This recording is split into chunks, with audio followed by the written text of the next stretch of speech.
regards to spring ball, I definitely wanted to elevate my game. I needed to, be more of a force on offense. I thought, just overall me playing better is going to help the offense. And then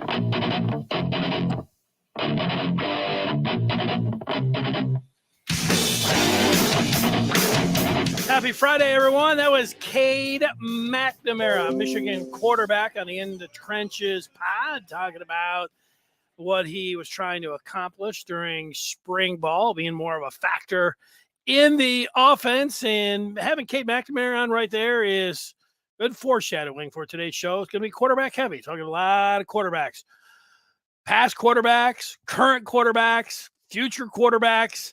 That's what's on everyone's mind. We are going to get into that today. It's great to be with you. I always like, being on, talking about Michigan. We're Maize and Blue Review, Michigan Today. We're talking football. We're talking basketball. Like I said, today we're talking QBs. We're live weekdays at 1 o'clock talking about the latest in Michigan sports. And you might have heard the news about a commitment from around these parts. If you want to join the show, there's a variety of different ways to get in. You can leave your feedback, and as you're leaving that feedback, I see what you are saying, and I will put your thoughts up on the screen. If you're somebody that's listening via Clubhouse, I have to go ahead. I can see that you leave some feedback, and I will read those. I don't put those from Clubhouse up on the screen, but all the other ones. We have a call-in number for you to join the show with audio. You can call it in, 810-666-1574. That's 810-666-1574. So we have that for you, which is nice. And like I said, today we're going to be talking all about quarterbacks. But before we go any further, let me tell you about our outstanding sponsor. And support for Maize and Blue Review is brought to you by Manscaped. They are the best in men's below-the-waist grooming. Their products are precision-engineered tools. And join me and over 4 million men worldwide who trust Manscaped with this exclusive offer for you. 20% off free worldwide shipping with the code TMBR at manscaped.com. I told you this week that last weekend I went to a graduation on Friday, and then I went to a graduation party on Saturday. Looking at my weekend ahead, this being Friday, tomorrow, I am going to a graduation party. And I want to congratulate all seniors. But if you're graduating, somebody graduating high school, somebody graduating college, yeah, give them some cash, no doubt about that. But then also a great gift along with that little cash is Manscaped's Performance Package. It's the ultimate men's hygiene bundle. That graduating senior will remember you forever. Take it from me. Get 20% off and free shipping with the code TMBR at manscaped.com. 20% off with free shipping at manscaped.com. Use that code TMBR.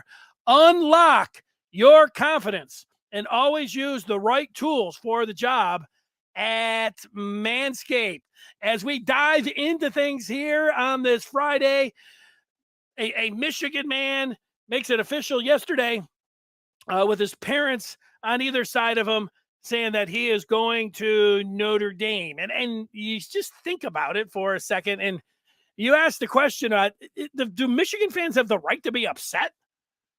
How upset do Michigan fans have a right to be that C.J. Carr committed to Notre Dame? Well, you take a step back and say, why would anybody be upset? Well, if you have to explain to somebody, then you're not following things. But if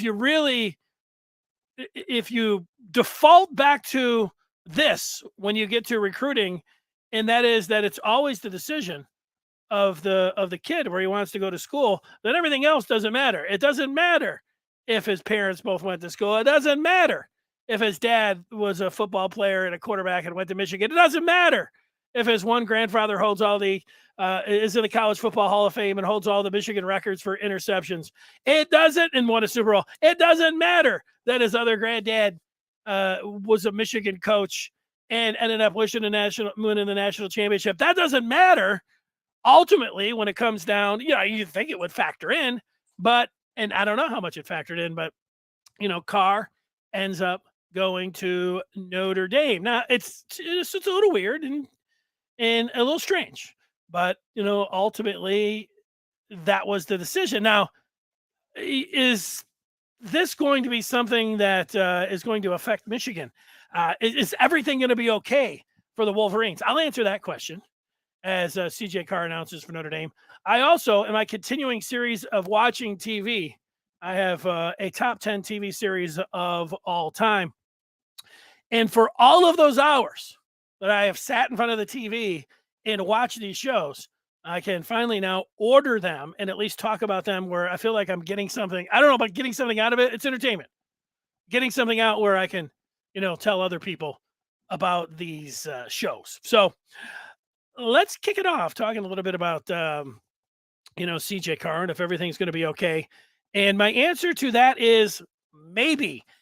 Everything is going to be okay with Michigan if they end up doing well on the recruiting trail in terms of quarterbacks. And the one thing that we know and that we can all agree on, wherever you're watching or listening, is that quarterback is the most important position in all of sports.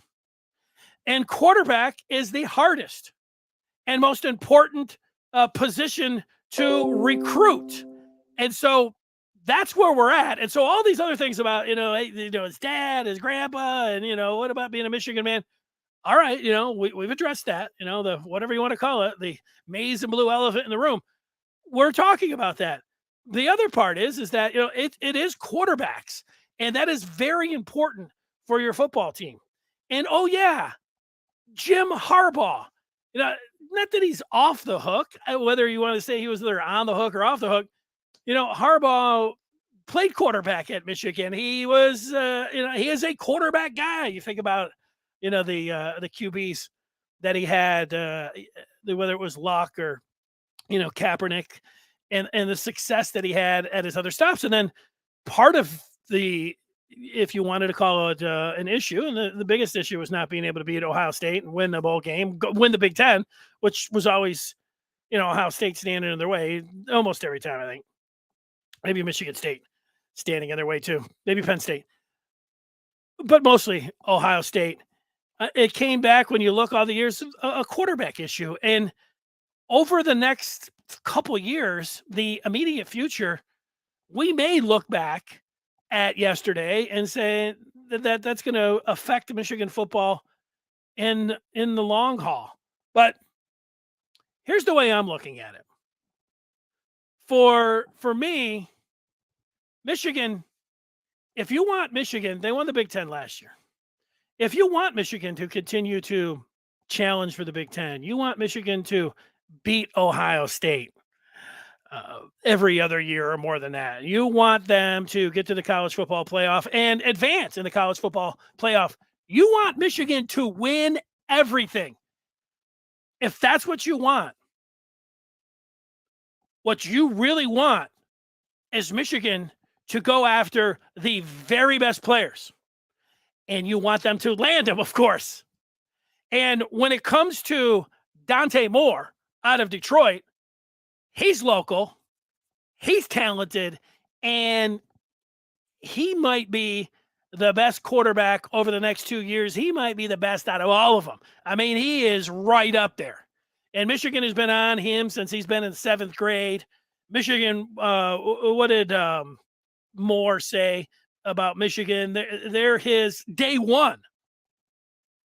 So Michigan's got this quarterback that's, saying that Michigan's their day one. And, they've gone all in on him. I think that's good. And if Michigan, when they're sitting around saying, if we really put the full court press on Dante Moore, CJ Moore might not like, or CJ Carr might not like that. All right, well, you're going to have to deal with that. You have to decide, is Moore worth going after? Is he that talented? And then you look to that year when you came back and you have to go up to the board. You can't just have a bunch of ties. You can't just say, well, we like all these guys and whichever guy commits to us. No, you've got to get after these guys, and then you have to tell them. And Julian Sayin is saying that Michigan made him a priority. And Jaydn Davis, very well, and I would say probably Michigan has ranked higher than CJ Carr. And is that the right move? We don't know. But don't you want Michigan to evaluate it and say, okay, we know everything about CJ Carr. We've known him, Carr, he's since, I'm not Carr, Harbaugh, since he's been at Michigan. Little CJ Carr was, 10 years old. He's seen him the whole time. He's going to have an opinion on what kind of quarterback he is. And these other guys, when they watch the film, it is probably difficult to go and say, we think that Jaydn Davis is a better prospect than CJ Carr. We think that Julian Sayin is a better prospect than CJ Carr, which is a very possible way that Michigan has it ordered. I would say probable. Is that what you want Michigan to do? Did you want Michigan just because CJ Carr grew up maize and blue? Did you want Michigan to say, we think other guys are better and they might like us and we might be able to get him commit, but let's just go with CJ. He's good too. And we could probably get him because he's maize and blue. So it's a lot going on there to talk about, but you get it. I think that if you're a Michigan fan now, it would have been nice if Dante Moore committed a month ago or even sooner before that. You could sit here and say, look, you don't need CJ Carr. You just got Dante Moore. Are you kidding me? And that ultimately might be the case. And you can look back and you say, there's a lot of hand-wringing about CJ Carr. There didn't need to be because Michigan was in on Dante Moore and they got him.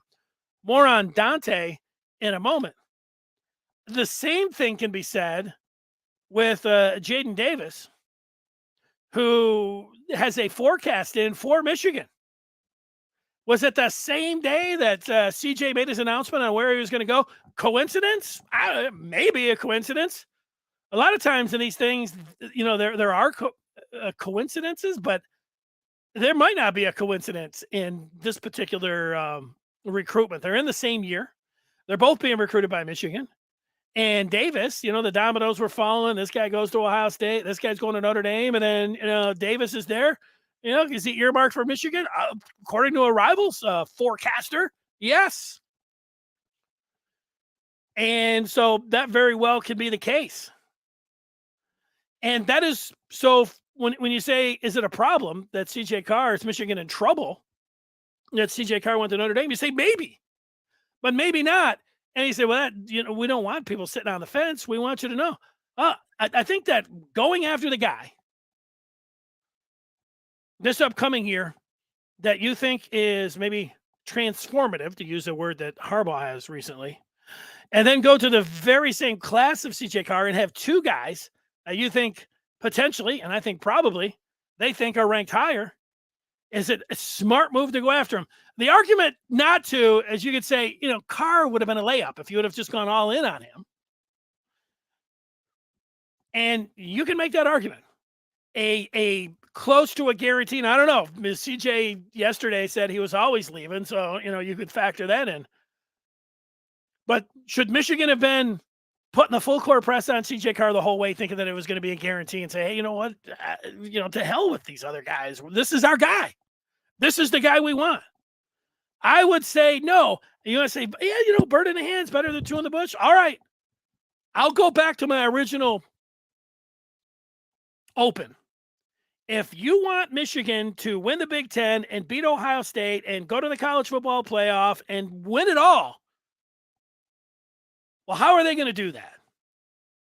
How are they going to beat Alabama? It is going to be recruiting, and specifically it's going to be with the best, hardest, and most difficult position on the football field, and that is quarterback. And Michigan's got some dandies right now, and Cade McNamara, we'll see.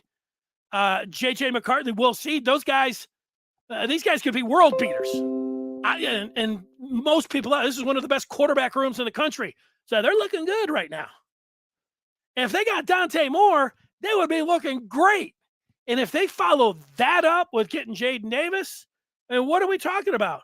What we're talking about is that you might think that Michigan can start competing annually with Ohio State. That this particular year wasn't just some one-off. Now you can think that the future is that, Michigan is going to be able to go full steam ahead and think about winning a national championship. I'm not trying to wave any pom-poms or anything else. When you get down to it, there's a lot of arguments and a lot of, Michigan's this, they're not, all of that. How are they really going to take a next step? And the next step is beating Ohio State or winning their share against Ohio State. And you do that, you're getting to the Big Ten championship game. And as it's constructed right now, where you win the East, you're probably going to win the Big Ten and go to the college football playoff. How's Michigan going to do that? They're going to do that by bringing in the best talent at the most important and hardest position to recruit. And right now, currently, they're looking good. If they get more, they'll be looking great. They get Davis, they'll be even looking better than great. And they're trying to do that. They are going after all of it. Now, you want to argue that, well, let's just go for the pretty good or, no, they're going for it. I think it's a good idea. Let's go to some of the feedback here. Again, you could call in now if you want. 810-666-1574. There's a way for you to call in. And if you do that, we'll put you on the air. We still do have the feedback available for you as well. Venice getting in and saying Jimmy did this to himself. He sabotaged his recruiting with the is he leaving or staying saga. A couple of emojis, one blowing smoke and the other one upset. Venice, there is that's out there. I can't definitively tell you that has nothing to do with anything with Michigan recruiting. It could. Like, he came back now after the saga. He said he's going to be here. Of course, that's going to be used against him. Now, a lot of diehard Michigan fans don't think that he was ever going or that he turned the Vikings down. Those same Michigan fans don't think that he didn't have or wanted to go to the NFL the year before. I happen to think, and I know there's some insiders and some real Michigan people who don't believe this is the case. I think that the majority of the media doesn't believe this is the case. I'm not talking about this past season with the Vikings. I'm talking about the year before. It looked like a duck. It was walking like a duck. It was a duck to be. I believe that Harbaugh, because of his contract situation, he wanted an NFL team to be interested in him. And I think that if the Bears didn't make the playoffs, yeah, they made the playoffs, not this last year, but the year before. Remember, they played the Saints? I think that the Bears would have gone after Jim Harbaugh. Remember, he blew off National Signing Day, and, he said his contract and all this other stuff, and, he was always going to stay 7 years. I don't believe that. This is not to beat up on Jim Harbaugh, but I believe that, he was looking towards the NFL, wanted an NFL team to be interested in him, at least for his contract status, and potentially to go. Wasn't things, I got news for you. The things weren't exactly looking great for Jim Harbaugh, in the 6 years, that he was at Michigan.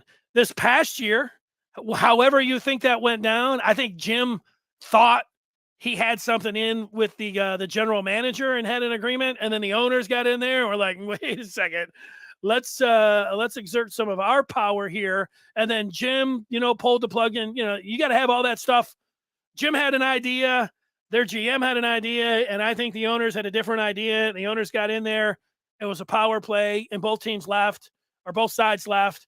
And the Michigan side with Jim Harbaugh said it was it was me pulling the plug, and then it was really easy on the other side. And you've got media, the insiders on both sides. This is exactly how it happened. I don't know. That's the way I think it happened. You can have your idea on how you think it happened. So is it affecting recruiting? I think there's a possibility in that. It is affecting specifically CJ Carr or Dante Moore. That's a good question. Venice, I would like to get questions to at any point to CJ Carr, Dante Moore, Jaydn Davis, all those guys. It's a good question for high school recruits. Hey, what'd you think about Harbaugh's dalliances or his flirtation with Minnesota? See what they say. That's where you're going to know. But it's an interesting point. I almost wish he left and the new coach would have that new smell to him in recruiting. Well, you can say that. To me, Jim Harbaugh was a Grand Slam hire. And, slowly over the first, second, third, fourth, he did a lot of good things. But, he wasn't able to, get by Ohio State. He wasn't able to win the Big Ten. So that was an issue. In those first 6 years, it took me, the entire time I worked at Detroit, I feel like I was like one of the last standing saying, look, if I was the athletic director in Ward Manual, I would still have Jim Harbaugh as the coach. He's the best guy for the job. He knows more than anybody else what it takes to beat Ohio State. Now, did I waver on that? Say finally after the pandemic season? Yeah, I did. At that point, if I was the athletic director, and you had to factor in the pandemic. That was if the pandemic didn't happen, who knows? I was trying to say, what would have happened with Michigan, Ohio State if they'd have played, and there was no pandemic. I mean, there was a pandemic, and I don't mind having hypotheticals, but it's a hard one to say. What kind of season Michigan would have had. They didn't have a good season. I know other teams didn't either, but it was an accumulation of things, and I would have moved on myself. And I don't have a problem that anybody stayed with Jim Harbaugh the whole time. And then, afterwards, like this past year, said, look at you. You bailed on him. You're a loser, whatever. Name call me. That was just my opinion on it. But now that he came up and was able to break through, I completely changed my position. It was the smartest move to stay with him. Michigan won. So talking about having some brand new smell or anything else, Michigan just went to the college football playoff. Harbaugh is looking as good, and the future is as bright as it has ever been. So Vince, if Michigan didn't win this year, all right, I'd be with you. I would understand. But talking about you wish you would have left, when? Let me read that again. I almost wish he would have left. Oh, for Minnesota? No. No, you don't. You don't wish Jim Harbaugh would have left. I'm not saying you're not a Michigan fan. I'm saying that you a little bitter because C.J. Carr went to Notre Dame? You're a little bit you're trembling a little bit, or that's probably not good. You're concerned about the recruiting class this year. Like if Michigan had a top 5 class right now, you'd say, what the hell are you worried about? The defending Big Ten champs, they look like they got a loaded team coming back. Schedule's easy as pie. This is the brightest of things I've ever looked. What about the recruit? Okay, that's fair. I also think it's fair. Like, I'm not sitting here telling everybody, this is guaranteed. The recruiting is going to be great. Just wait. I don't know about that. And the name, image, and likeness, how it factors in, something else I'm going to get to here straight ahead. Let's get Jason's thoughts. He's not upset at all about CJ. I wish him all the best. He has a Michigan heart, and that's all that matters to me, to be honest. Appreciate the honesty, Jason. You can get your feedback in there. Of course, you can call us.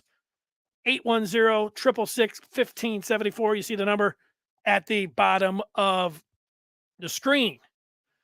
Now, speaking of the screen, I asked the question if Harbaugh was a quarterback guy, and then I put all of his different quarterbacks since he arrived up on the screen.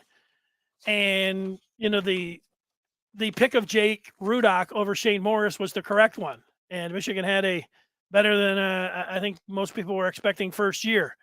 The Spate selection was an interesting one. Spate got hurt in 2017, which then had the selection of O'Korn, who had experience, and Peters, who did not in some of those games, which, to me, like the Michigan State game, that monsoon game, a game at Wisconsin, I would have started a Peters, and Peters might have been hurt in that Michigan State game. I would have started a true freshman, Dylan McCaffrey, in that game. The O'Corn selection, that bothered me. That's just me.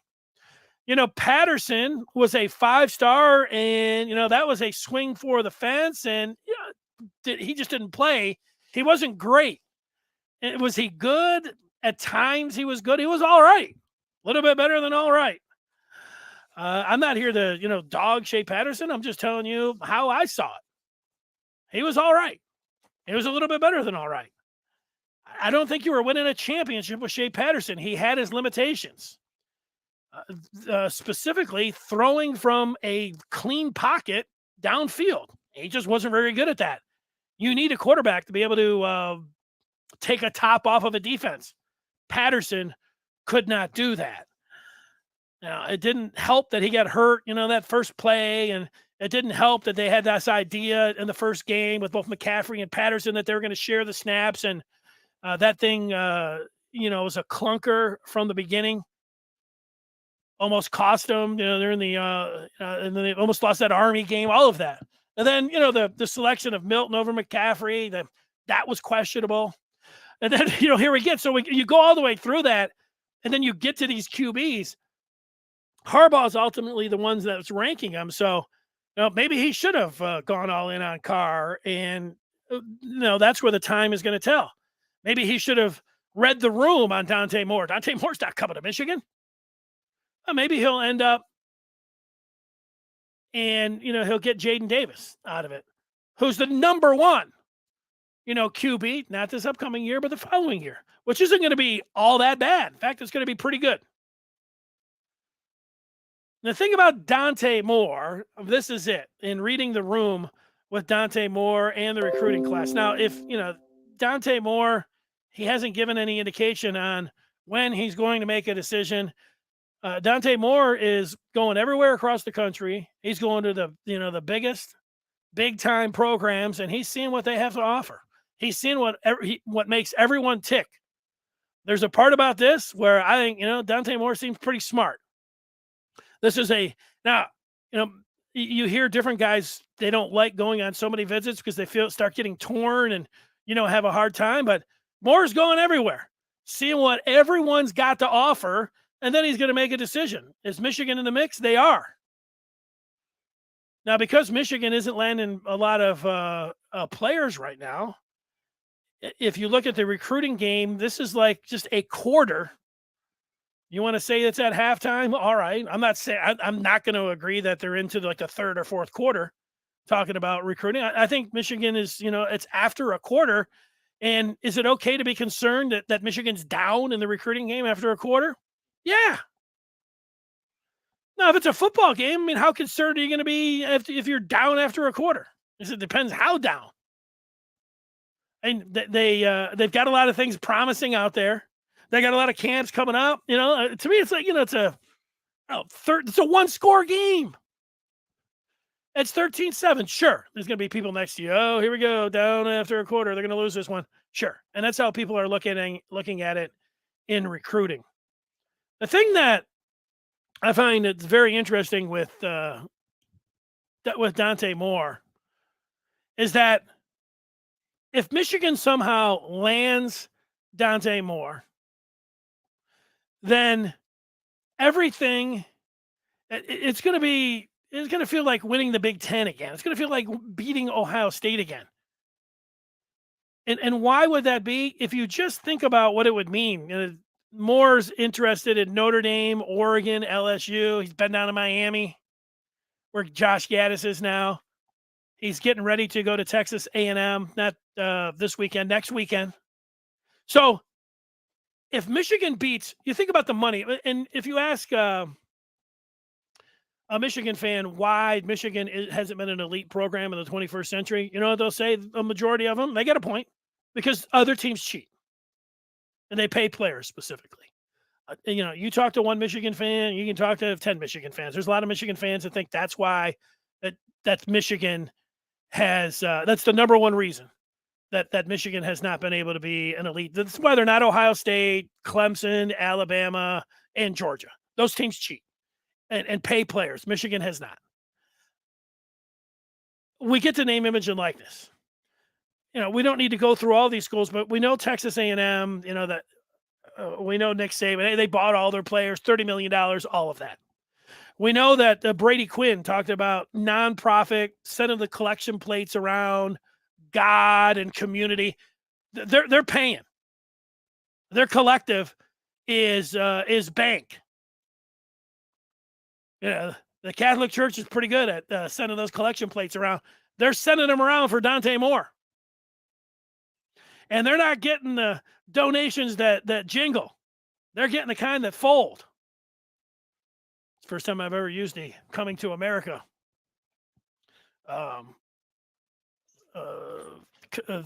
rally that they had. All right, I'm getting off the beaten path here. But Phil Knight at Oregon. Nike. Jumpman. This guy invented it. Oregon, the green in Oregon is for cash and for Nike.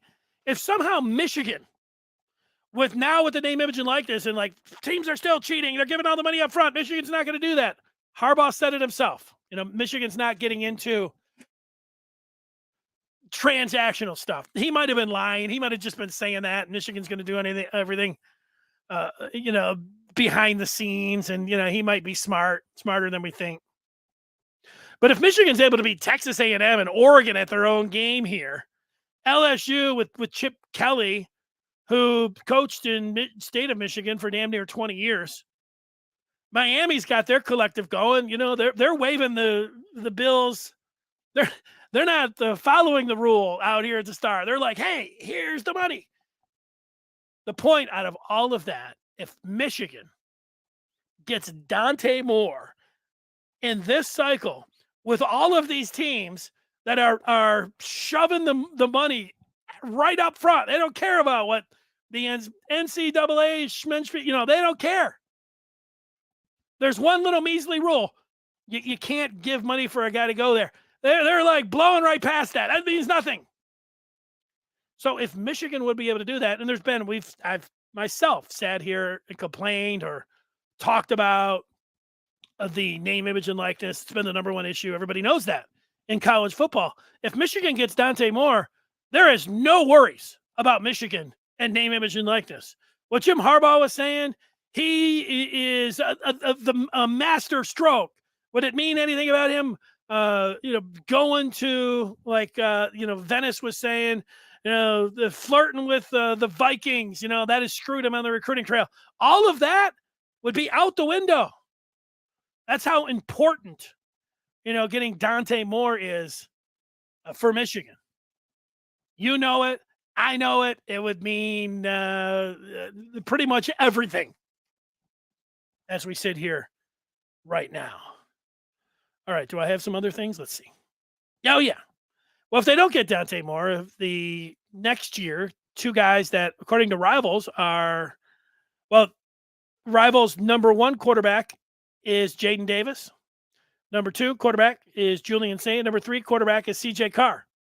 So Michigan, even if they don't get Dante Moore, the whole thing about, CJ Carr coming back to haunt them, maybe, but also the chance that, they get Davis, which you could say right now in this week looks better than it ever has. Got forecasts in and everything else. So Michigan could be okay. And the thing, again, to repeat is everything going to be okay with Michigan? Maybe. And in fact, it might be better than okay. They get Dante Moore, they get Jaydn Davis. They're ready to, I think you think about, how does a team take the next step from, beating Ohio State and beating them routinely and winning the Big Ten and maybe winning a national championship? It's by recruiting a guy like Dante Moore and Jaydn Davis and having Cade McNamara and J.J. McCarthy on your roster. That is how you take the next step in college football. You're going to be able to listen to a lot of people talk about a lot of different things. Michigan this, Harbaugh that. The way that Michigan is going to take the next step by getting players exactly like the ones they're going after in Dante Moore and Jaydn Davis. And if they do it, I think your expectations should be, as Michael Jordan would say, the sky is the roof, or however he put it. If Michigan gets Dante Moore and Jaydn Davis, I think that Michigan, the expectation should be not just Michigan getting to the college football playoff. I think it should be Michigan then winning a national championship. Now, heck, if they get one of these guys, I might be able to sell myself. But certainly, if they get both of these guys in consecutive years, and is it probable? They're in with a chance. Is it like no chance? No, it's not no chance. There's a chance. All right. 99% of the time, I talk about Michigan. 0.5% of the time, I talk about something in the pros. The other part, I'll talk about something in entertainment. Here's that 0.5% as I go to my top 10 TV series of all time. I am counting them down from 10 to 1. If you missed any of the previous selections, at number 10, I had Sons of Anarchy. I picked them over Ozark and Orange is the New Black. It's a tough decision when you're putting together your top 10, but you have to do it. You have to rank them. And I had SOA at number 10. Number 9, I had Dexter, the horror genre. I took Dexter over Walking Dead and Stranger Things. Stranger Things, I guess, isn't a horror genre, but it's not that scary. But Dexter, even with the new season, New Blood, is as good as the old Blood. And hell, 96 episodes and the New Blood 10. What are we talking about here? It's a hell of a lot of TV to watch for Dexter. And I think it's going to continue on in my top 10. At number 9. Number 8, Downton Abbey. I took that over the Netflix of The Crown, which I enjoyed. A little slow. Downton Abbey's not really slow. It is fabulous. Plus, they have 2 movies on top of their 6 seasons. I put them in at number 8. Number 7, Fargo. Anthology format over the Black Mirror, over American Horror Story, because those are anthologies. Fargo's great. One time, I'll go rewatch all of 41 episodes and 4 seasons, and I will enjoy it. Number 6, this is the new one. At number 6, top 10 TV series of all time, I went with Narcos.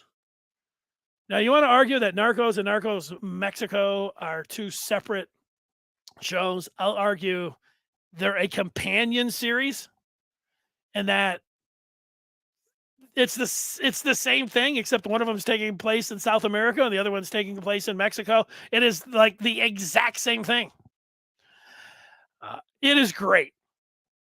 Admittedly, I like cartel, gangster type shows. So, you see them a lot littered in my top 10. But, and could you not like that it's a takeoff of some real life events like, or real life people like Pablo Escobar or Felix Gallardo? Sure, because ultimately what happens to Escobar, but it doesn't ruin it for me. Could it ruin it if you don't like reading subtitles? Now, I would say that I like subtitles, except that you can't watch Narcos if you don't like reading subtitles. And you have to be actively engaged in the show. Like, you can't sit there on your phone, like on the Den, Mesa Blue Review. You can't sit here, how often do you do that? I might watching a game. I might be, social media. I'm playing poker. Oh, what's going on? Look up here and there. You can't do that. You can't do that with Narcos. You got to take your phone and you got to put it over there. If just for that, if you're somebody that's always like, that's what I do. I look on my phone, I talk on my phone, I'm scrolling, I'm watching TV. That's the way I do it. I do that a lot too. You can't do that with Narcos. You got to take the phone, you got to put it over there, and then you can say, wow, you're fully engaged. And you read the subtitles. You have to, because the half of it, is not in English. Maybe more than half. But obviously, I like it. It has moved up almost into my top 5. Number 6 overall, Narcos and Narcos Mexico. They did a fabulous job with and I hadn't heard of Felix Gallardo and whoever the latest guy is in the match, but it is great. Casting's great. You end up looking and saying, wow, look at that guy. Wow, look at him. It's tremendous. Real life events going all the way through. I like the music. I like it all. Good job. Now it is gory. So if you don't like that, you're not going to like it. So, but you probably know that. All right. If you're thinking about talking more Michigan, you want Michigan all the time, all day, all night, and you want people that are like Michigan as much as you, consider and then pull the trigger. Join the Maize and Blue Review today. Go to michigan.rivals.com. I'm there night and day, putting out topics, answering questions. I'd like to see you on there. If you're somebody that's watching us on YouTube, go ahead and hit that subscribe. If you listen to the pods, I like reviews. I like you to subscribe there as well. All of that is totally appreciated.